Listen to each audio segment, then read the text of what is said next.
Well, it depends on how we define instability, because I think right now, with a global pandemic, I don't know. All of us are mentally ill. All of us are mentally affected. All of us are mentally affected right now, of course.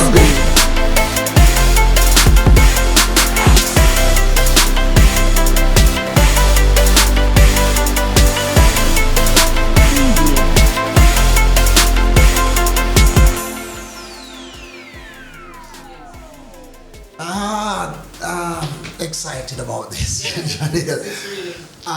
Want to take it a little further, if you will now, because earlier, naturally, you spoke about the WHO release. Yes. And it speaks to effects, I dare say, of this pandemic. Yes. Which leading to mental health issues. Right. Well, it's really the Council of Europe that published the data. Yes. With the increase, but WHO has actually recognized that this is global. Okay. It's a global issue, meaning that there is probably data being collected based on number of calls around the world about domestic violence. Okay. So what they've done is provided resources on their website to say these are some of the things that you can do if you're suffering in that situation. And so they've highlighted the matter, and they have decided to take it rather seriously. Yes. Because it is creating havoc in people's homes, in families. Very well. Well, let us then engage our counseling psychologist on set, Janelle Brooks, as it relates to the mental aspect part of it.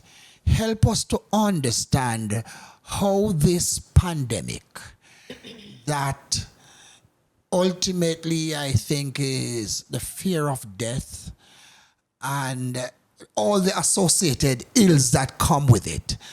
How you build that bridge from my understanding of that affecting me to the extent that I now develop ill health mentally. Making sense? Yes. Right. As it relates to the domestic violence issue, or just in general? I want to focus first on the mental ill health. You know, what is happening there that is now causing me to be mentally affected, unstable? What is it that is taking place now? Well, it depends on how we define instability, because I think right now, with a global pandemic, I don't know. All of us are mentally ill. All of us are mentally affected. All of us are mentally affected right now, of course. Especially with the isolation and social distancing. We're all affected.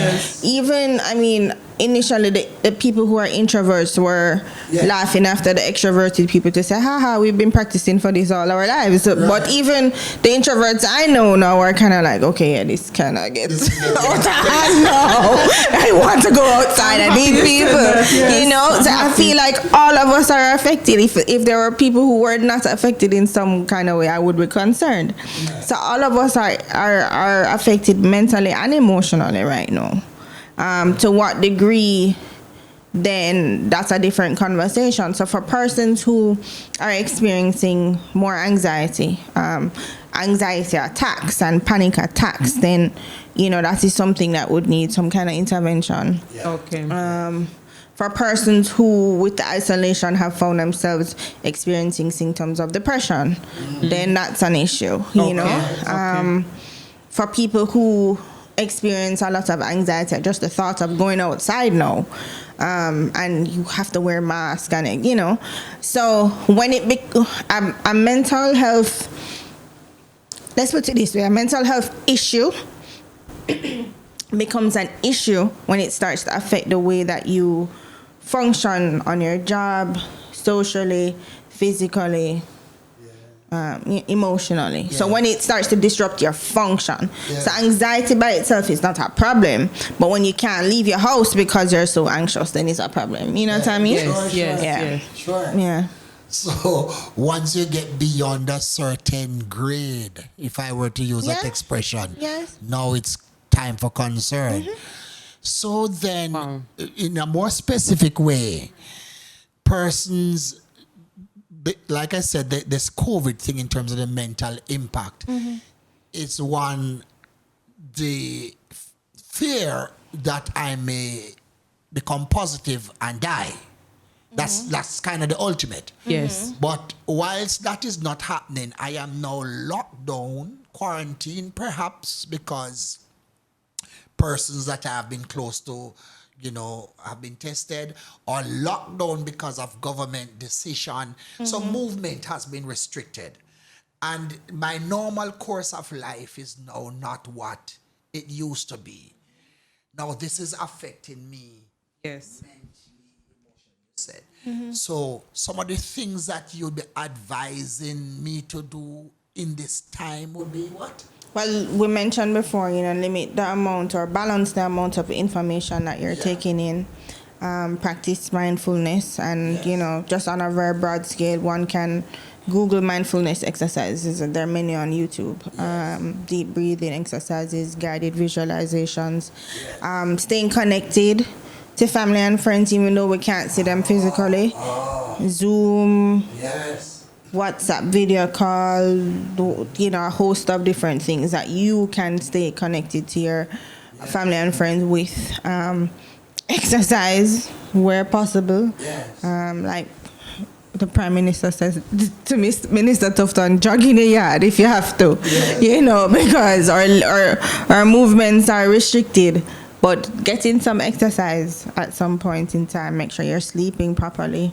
I know some people have been complaining to me, complaining is not the right word, communicating with me that they've been having trouble sleeping since this whole thing started. So it might mean that you might need to try to turn in a little bit earlier, turn off the TV earlier than usual, drink some chamomile tea. Like, just make sure you're getting in some sleep as much as you can. So just practicing self-care. All of that we call self-care, practicing good self-care. Everyone has to be doing that right now. Yes. One of the points, Natalie, if you permit, I wanted to raise, because in my deliberation, I talk about the sermon. Yes. That I reference shifting of the mind. I'm not saying everybody can do that easily, but I believe that it can be done. I'll share with you, and then you can just tell me in your own clinical backdrop what that represents. So you do something perhaps totally irrelevant to what you are supposed to be doing. So because, let's say, something is preoccupying your mind so much that it is causing you stress, traumatizing you. So a good way of escaping that is just preoccupy yourself with something else differently. I reference what I had read or heard, I think, as it was one of the Mandelas, whilst being incarcerated, that the isolation was so powerful negatively that person opted to count the many ants on the floor, just to maintain some measure of sanity. Yes. So it is, I'm driving after, how do my listeners come into a place where they can shift, at least momentarily, from the gravity of this novel COVID-19 to maintain sanity? Yes. From a clinical backdrop, how you speak to that? Yes. I mean, and it might not be as clinical as you think, because it is what you said, like a just mental shift. Finding something else to do in the moment, finding something else to focus on, focusing on the things that you can control, because as mentioned before, there's a lot of things right now that are outside of our realm of control, and for a lot of people that's very disconcerting. So focusing on the things that you can control, your immediate surroundings, your immediate family, whatever it is that you're working on in the moment, whether it be work or school, so just focus on those things, because those things are what you can control, Follow-up question. Okay, so in terms of managing your space now at home, so most people are working from home, and I think there is, even though there's the upside to that because you're spending more time with your family, there's also the downside, which perhaps may contribute to more arguments and so on. How would you advise us to manage our space? You know, how do you separate working versus family time? Just help us a little bit there. I mean, of course, it would depend on everybody's setup. Everybody's setup is different. But, I mean, where possible, the workspace, if that can be separated from the, you know, the family space or the bedroom. I know not everybody has that ability. But even if it is in the bedroom alone, like that's where your desk is, just you know, section it off as best as possible. Of course, right now in this moment, we have to get creative. We're doing a lot of things that we wouldn't normally have to be doing. So get creative, and where you can kind of make workspace separate from family space. And definitely when it's work time, just because you're working from home don't mean you get to work until midnight. Work still finish. Right. You know, the Prime Minister said work hours are now 8 to 4. When 4 come, turn off the computer and go and watch some Netflix or whatever it is, you know. So it takes more discipline now, I feel like, because when you're at work, you're there at that time, you end at that time. When you're at home now, if you don't feel to get up at a certain time, or if you want to continue going on working till 7 o'clock, I think now is more the time where discipline is necessary. So cut off at a certain time, and when it's family time, it's family time. Same thing with the children when they're in school. With their online classes. When that finish, and then it's playtime. Whatever playtime is now, because I know that's also different. So get creative, but still be disciplined. Well, there is that other side to it, isn't it? Yes. You did say, you know, the home situation has to be managed as if you're going to work, albeit, well, sometimes that balance is not found. I suppose we continue newness to adjust in all of this. But it is very useful for us to look, because we need to look, Janelle, at how this COVID experience, spending time together, what's supposed to be quality family time, how it is impacting in a different way. And we would like the counseling psychologists to weigh in I agree with us on the relational issues in this. You have spoken about the living together, right, spending more hours together on account of this COVID and the lockdown experience to which our very able counseling psychologist spoke to. But on the flip side, what do you say, Janelle, about persons who are on the front line in this time? Consequently, they are spending less time together. What, if any, possible effect this could be having on them over that side? Well, I know our healthcare workers or people on the front line are experiencing a hard time right now. Yes. Hard is understatement. And therefore, you know, they're going to be under more pressure, more mental and emotional pressure, more work pressure, spending less time at home. And we don't know how long it's going to be like this. But we know that it has to come to an end at some point. Right. So I think that is what I would bear in mind. It's just that there has to be an expiration date to that. Right. To this, we don't know when it is, but it must come to an end. So if that is not their normal circumstance in terms of the spouse being away from the home for hours on end, yes, you know, just bear in mind that it must come to an end. And then for the other partner to be as supportive as possible, right, knowing that when the person is present in the house, they may not fully be present emotionally or mentally. Right. Or they might just be sleeping Yeah. for all of the free time that they have because they're so exhausted. So being supportive, being mindful of the fact that this has to end eventually. Being flexible. Yeah. Critical. And where it is possible for some time to be spent, quality time, then of course, capitalize on that. Sure. Mm-hmm. Yeah. Well, how could we close without, Natalie, you mentioned that in that document there are concerns about spousal abuse. Yes. On account of the COVID reality. That's right. So you are here saying, it didn't clarify, Natalie. You are saying, what way is the spousal abuse taken?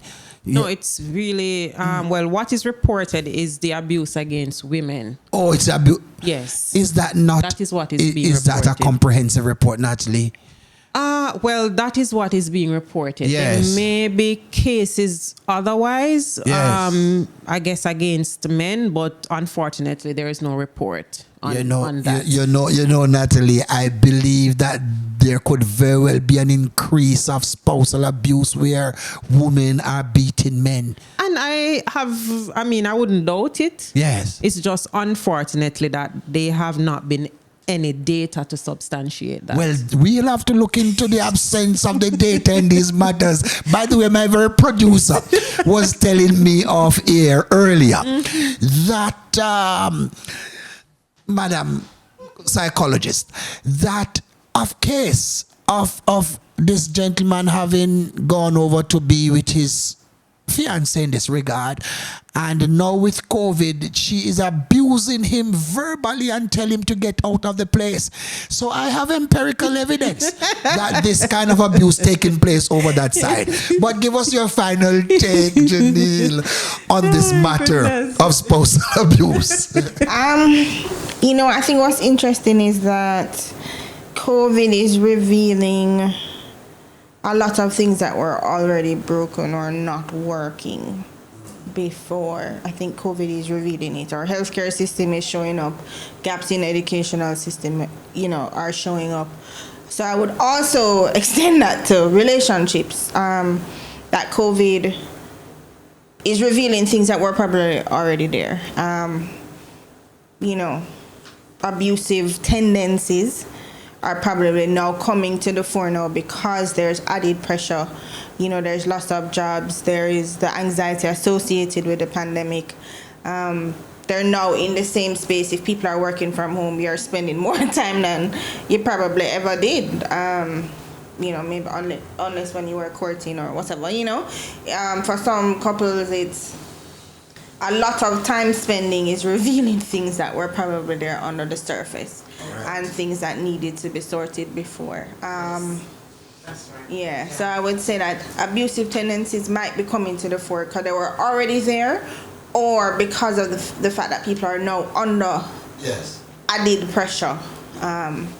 Then certain things are happening in response to, There you go. Well, we'll have to hold it at that. We thank so much our resident counseling psychologist here on the set, Janelle Amoy Brooks, for representing on the B1 Marriage Ministry video podcast. Next time when we invite her, we'll talk about the spouse that the Lord will give her.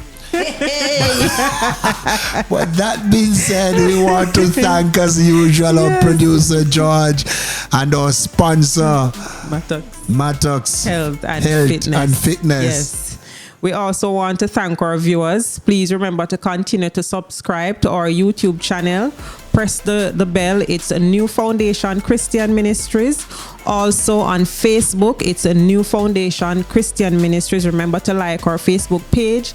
And remember, you can also like or follow us on Instagram at NFCM Official. Thank you. Goodbye. All the best. See you next time.